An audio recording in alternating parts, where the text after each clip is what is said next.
Hello, and welcome to another episode of Talking with the Experts. I'm Mike Nichols, your host and AM's content and social media manager.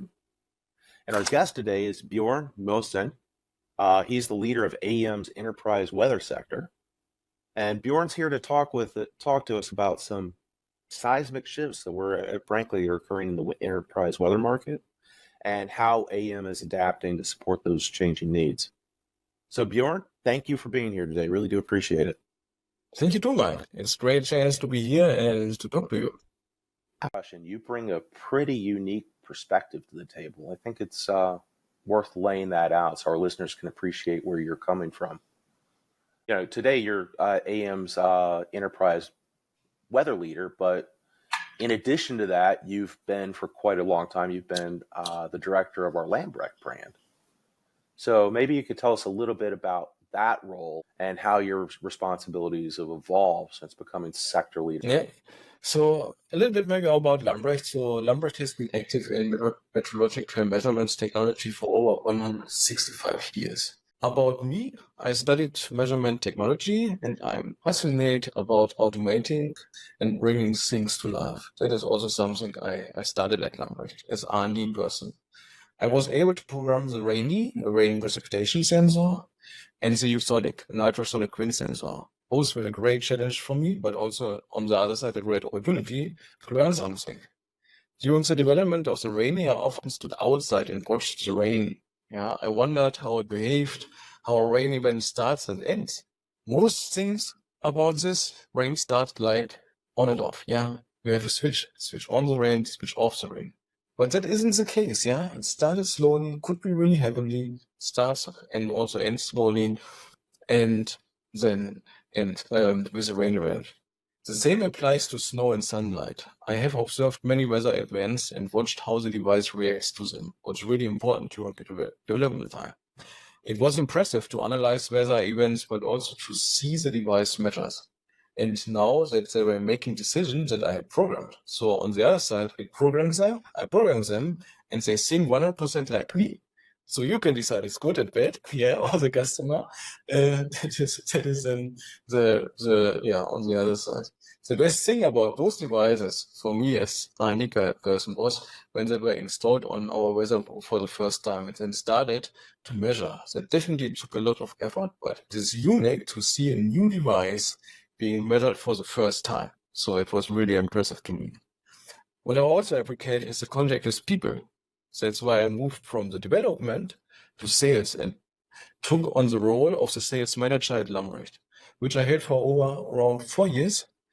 For 3 years now, I've been the managing director of Lambrecht Meteo. In the key position, I'm responsible for the management of 45 employees and the success of the business unit since the AM company. In addition, I have been involved as sector leader for weather for more than 2 years now, where I set strategic guidelines for the sector and drive its growth. I love building something, that didn't exist. That is from the early beginning, There weren't a precipitation like sensor like the rain on the market before. And that is, something I really like. The weather is fascinating to me, Many parameters are not visible or you cannot touch them, but they surround us every day. The weather can be unpredictable and powerful, but also incredibly beautiful. Perhaps it is the only topic, when you travel around the world, it is the only topic that you can talk about with anyone in the world. Now I'm responsible for a large sector, and I'm very grateful for that. I appreciate the trust placed in me and the opportunities to share my knowledge with people and organizations. That's a great story, Bjorn. Thank you. And I love the history that you're bringing up, and something you touched on in the middle of that. With your history with Lambrecht, that brings out something probably some of our listeners don't know. AM, it's a really young company, but many of our brands have really long, rich heritages, and Lambrecht's a perfect example of that. So maybe you could just tell our listeners a little bit about the Lambrecht brand and what it's known for. Yeah, so Lambrecht is more than 165 years old and still located here in Göttingen. In the early days, mainly simple instruments such as thermometers, barometers, hygrometers were used to collect weather data. One of the key products was a thermohydrograph, and we still make it today because it is a little bit historical and it is, it's hard to terminate the history. And we still manufacture this product in a small batch. This tool records both temperature and humidity at the same time. It was a bimetallic stripe to measure temperature. For the hygrometer to check the humidity, it's using hair from a blonde woman. It's need to be hair from a blonde woman. These plants react to changes around them. The bimetallic stripe, it's metal. We already know it. It's react about or according to temperature. But the hair change with the humidity levels. So you have a little of expansion from the blonde hair. The measurements are recorded on a rotating data stripe with a clockwork mechanism. There you see also then the scaling in the past. So they scale the clockwork through humidity sensors, temperature, precipitation, wind, and so on. So the standard parameters. And advantage of the paper is that you can have it over a period of time, and it is the first. It was the first way to get historical data. And to store it. This continuous graphical size on this paper. This makes the thermohydrograph particularly useful for monitoring climate conditions in various environments, such as museums, storage rooms, or greenhouses. Over time, significant change and develop in the meteorological measurement instruments, but during this time, it was a really useful instrument.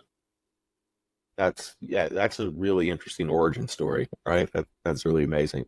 But I would imagine a brand that's been around as long as Lambrick, it's probably evolved over the years.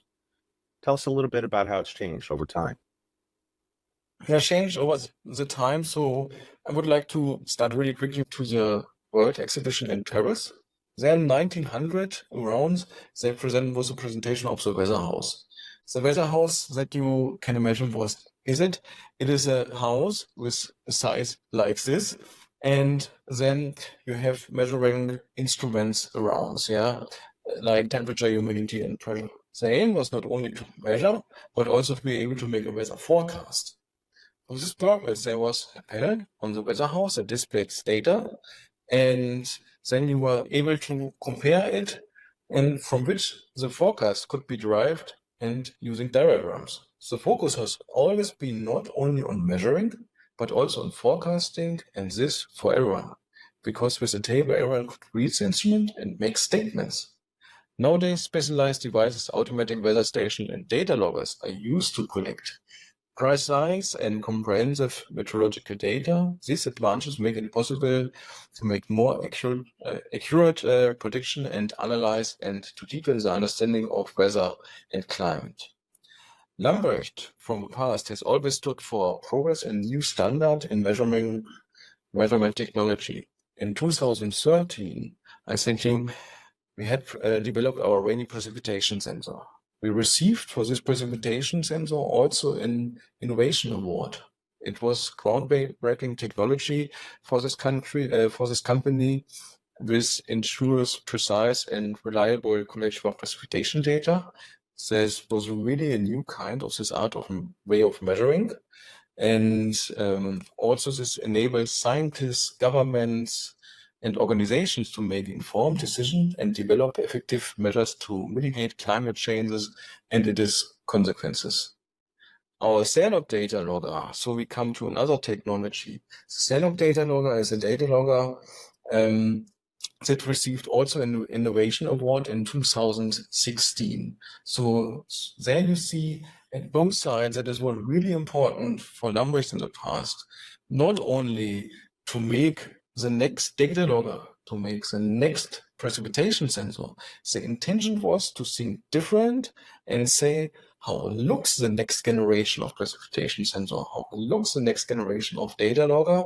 And so in this way, we're looking forward and develop the meteorological instruments. Yeah. Wow, Bjorn, that is a fascinating comparison between the early days and now. If we kind of zero in on what you're doing in your role at AM, maybe you could tell us a little bit more about, say, the main markets you're serving in the enterprise weather sector now? Yeah, sure. The enterprise weather sector largely comprises our commercial business, our lighting business, and relationship with the weather services worldwide. We focus on our growing markets in transportation, industry, and energy sectors. Our goal is to define complete solutions and help customers.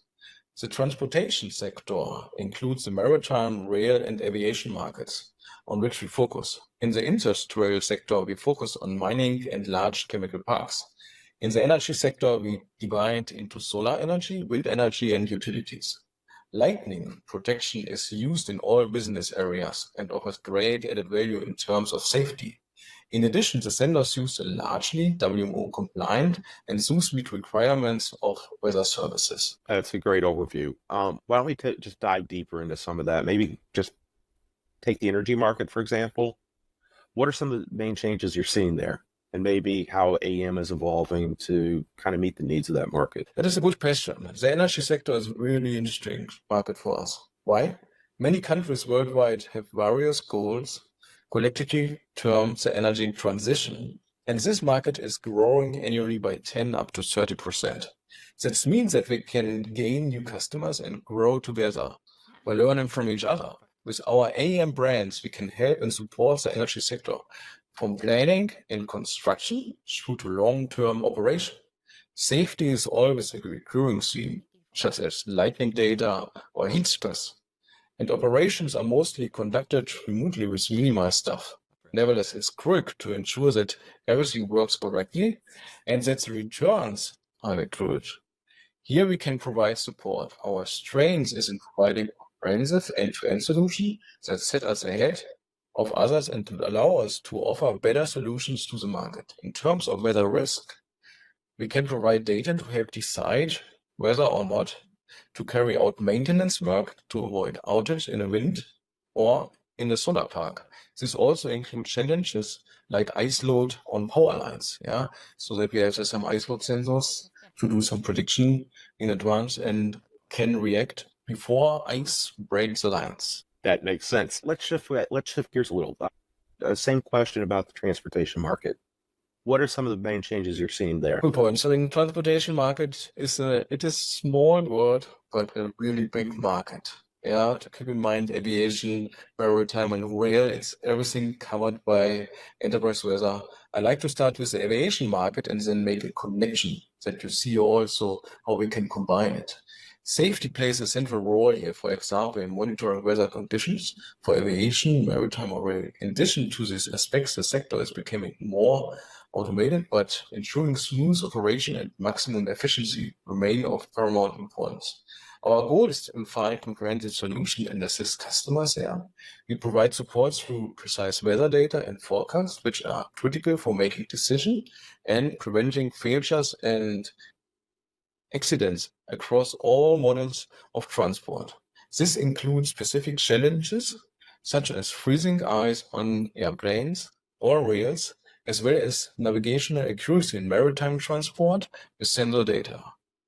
For us, it's really important. Workplace safety is a really important topic for us, which we offer solutions like heat stress management or also our total lightning networks that inform you about close lightning strikes with a cell tracking algorithm. To make it short, an airplane takes off and lands at the airport. Ships dock and undock at the port, trains enter and leave the stations. Movement is by land, water, or air, but our solutions are required everywhere with very similar requirements because in the end, it's about people and decisions and based on identical weather events that affects our daily lives. No, that makes a lot of sense, Bjorn. Thank you. If I could pick your brain just one more time, maybe you could talk to us a little bit about the challenges that and changes you're seeing in the industrial market. The industrial sector, especially mining and the large chemical parks, are hugely important areas for us. Why these areas are critical to the global economy and are currently undergoing significant changes in terms of automation, safety, and standards, and environmental protection. The market is steadily growing, giving us the opportunity to attract new customers, learn with them, and from each other to protect the environment. With our AM brands, we can provide comprehensive support to the industry sector. From the planning stage through the construction to long-term operation, safety is recurring themes, especially when it comes to monitoring harsh condition in chemical parks or ensuring safe working conditions in mining. However, it's crucial that all process runs smoothly and production efficiency is maintained. We not only offer support through our end-to-end technologies, but also provide important data for maintenance planning to prevent downtime. And I think that's a really important point, yeah. When we are in the industry sector or in the commercial sector itself active, their downtime costs a lot of money. And on the other side, we have huge areas with employees outside. And that is our target, that the workers are saved. And also for the company, that the downtime is really low and we can have them. This also includes special risks like monitoring air quality or controlling environmental conditions that can directly impact our operational safety. Thank you, Bjorn. That great insights there. And this has been a great conversation, but I know you're busy. You've got a lot going on, so I want to be respectful of your time. So just to wrap things up, any final thoughts you'd like to leave our listeners with? Yeah, what I would like to say, and really important for me, so from my point of view as long-standing player in meteorological measurement technology and now as sector manager for weather at AM, it is key that we offer well-through solutions. By combining the strengths of AM and all the brands, we can develop high quality and precise end-to-end solution. These holistic systems are not only state-of-the-art, but also designed to improve environmental protection and the safety of people and our customers. Our responsibility for environmental protection, safety, and quality makes AM and its brands a trusted partner in a fast-moving market. We are proud to contribute to improving the resiliency and efficiency of our customers by helping them make better informed decisions. I'm really proud to be part of this and to be part of this organization. Thank you, Bjorn. Thanks again. And also, thanks to all of you for tuning in.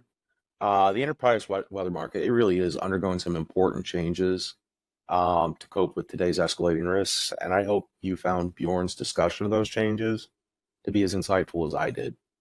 So until next time, this is Mike Nichols with Talking with the Experts and for AEM.